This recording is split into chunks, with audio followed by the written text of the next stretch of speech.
Something is falling apart in your life right now. Maybe it's a relationship that finally broke.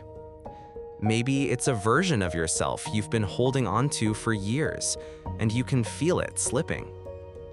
Maybe you woke up one day and nothing felt like yours anymore. And here's what nobody tells you about that feeling. Jung called it one of the most important psychological events a person can experience. Not a breakdown, not a failure, a threshold. And if you are an empath, if you feel things deeper than most people can even comprehend, this moment is hitting you harder than it hits almost anyone else. Because you don't just feel your own life unraveling. You feel the weight of every expectation, every relationship, every version of yourself you built to survive. So before you call this your worst chapter, stay with me. Because Jung had a very specific warning about this exact moment, and it changes everything. Overall background tone: grounded, intelligent, compassionate, authoritative. Carl Jung spent decades studying what happens when a human life reaches its breaking point. He worked with patients who had lost marriages, identities, careers, entire belief systems. And what he found, over and over again, was a pattern so consistent it almost looked like a law. He called it enantiodromia. It's a Greek word that means when something reaches its extreme, it turns into its opposite. The darkest point becomes the turning point. The deepest exhaustion becomes the ground of transformation. Jung wasn't being poetic, he was being precise. And for empaths, this pattern is almost unbearably accurate. Because you don't arrive at your threshold gently. You arrive completely drained. You arrive after years of giving, absorbing, over-functioning in every relationship. After years of being the one who holds everyone else together while quietly coming apart yourself. And what looks like collapse from the outside, Jung would call it psychic reorganization. Your psyche is not breaking down, it is breaking open. Here's the first thing Jung's warning actually means for you. The chapter before your best chapter almost always feels like loss, not manageable loss. Not the kind you can journal your way through in a weekend. Real, ground-shifting loss.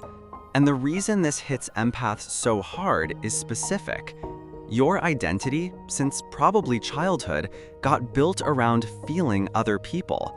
You learned to read the room before you learned to read yourself. You learned to tend to someone else's emotional state before you could even name your own. So when the structures around you start falling, the relationship ends, the friendship fractures, the role you played disappears, you don't just lose a circumstance. You lose the mirror you've been using to know who you are. And that is genuinely terrifying. But here's what most people completely miss. That terror is not a sign that something went wrong. That terror is the evidence that something deep is finally moving. Jung had a name for the part of you that's afraid right now. He called it the ego. Not ego in the way we use it casually, not arrogance or pride. In Jungian terms, the ego is simply your conscious identity, the self you know you are, the self that has a name, a role, a story. And the ego's entire purpose is to maintain stability. It will fight hard to keep you exactly where you are, even when where you are is slowly destroying you, especially when where you are is slowly destroying you. Because the ego would rather be in pain it recognizes than step into wholeness it doesn't. This is crazy. Most empaths stay in situations that are depleting them not because they don't know better, but because their ego has made helping others the core of their identity. Leaving doesn't just feel like leaving a relationship. It feels like leaving themselves. And that is exactly the illusion Jung's warning is about. Jung wrote that individuation, The lifelong process of becoming who you truly are almost always begins with what feels like dissolution. The old self has to loosen its grip before the deeper self can emerge. And for empaths, that old self is almost always the wounded healer. This is one of the most important archetypes for you to understand. The wounded healer is the part of you that turns your own pain into a reason to fix others. It's beautiful in some ways. It creates genuine compassion, real attunement, the ability to sit with someone in their darkest moments without flinching. But it has a shadow side. And the shadow side of the wounded healer is this: you use other people's healing as a way to avoid your own. You become so focused on what they need that you never have to look directly at what you need. And the psyche, Jung believed, is always moving toward wholeness. It will not let you bypass your own healing forever. So it creates a situation where you can't keep running, where the relationship ends, where the person you were helping no longer needs you, or worse, turns on you, where the coping strategy that kept you functional for years suddenly stops working. That is not punishment. That is your psyche doing exactly what it is designed to do. It is pulling you home. Now, and this is where Jung's warning gets really specific, the danger in this moment is not the collapse itself. The danger is what empaths typically do in the collapse. Because when an empath's world falls apart, the instinct is almost always to find someone else to help, to locate a person who needs more than you do so you can pour yourself into their life instead of facing your own. I've mentioned this pattern before, but I want to name it here with complete clarity. This is the wounded healer's defense mechanism. And it works, in the short term. It is incredibly effective at numbing the kind of pain that actually needs to be felt. But it delays the threshold. It pushes the transformation further away. And every time it delays, the eventual reckoning gets louder. Jung observed that the patients who avoided their threshold the longest tended to encounter it the hardest when it finally arrived. The psyche does not forget what it came here to do. So what does Jung actually recommend? Not as a philosophy, but as a practice. What do you do when you're standing in the rubble of a chapter that's ending? The first thing, and I know this sounds almost unbearably simple, is to stop interpreting. When you're in the middle of enantiodromia, the ego goes into overdrive trying to make sense of it. Why did this happen? What does it mean? What did I do wrong? Jung warned that these questions, in the acute phase of transition, are the ego's way of staying in control of a process it is not supposed to control. The darkness has its own intelligence.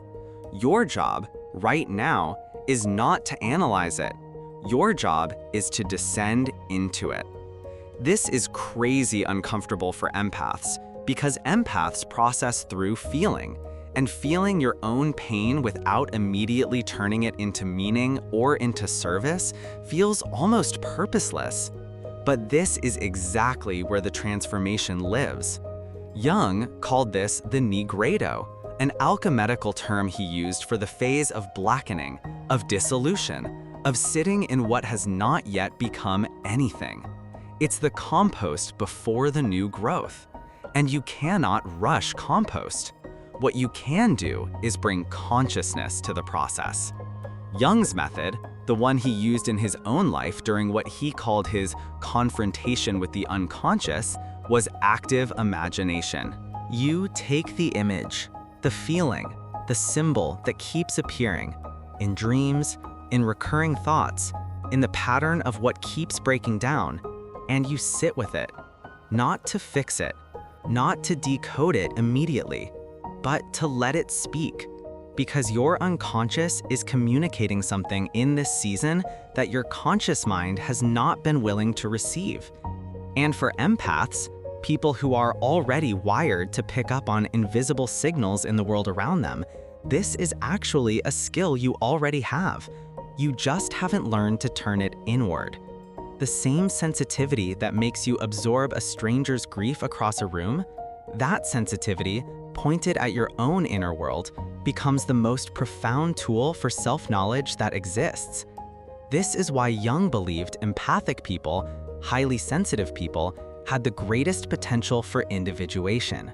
Not because life is easier for you, clearly it is not, but because the antenna is already built. You just have to redirect it. And because of that redirection, because of what happens when you stop absorbing the outside world and start listening to your own interior, your shadow begins to surface. The parts of you that never got integrated. The anger you called selfishness. The desire you called shallow. The need you called weakness. They come up. And yes, that is uncomfortable. I'm not going to pretend otherwise. But here's what's on the other side of that discomfort. This is the part nobody warns you about, in the best possible way. When the wounded healer finally encounters her own wound, not to fix it, not to transcend it, but to know it, she doesn't disappear. She evolves.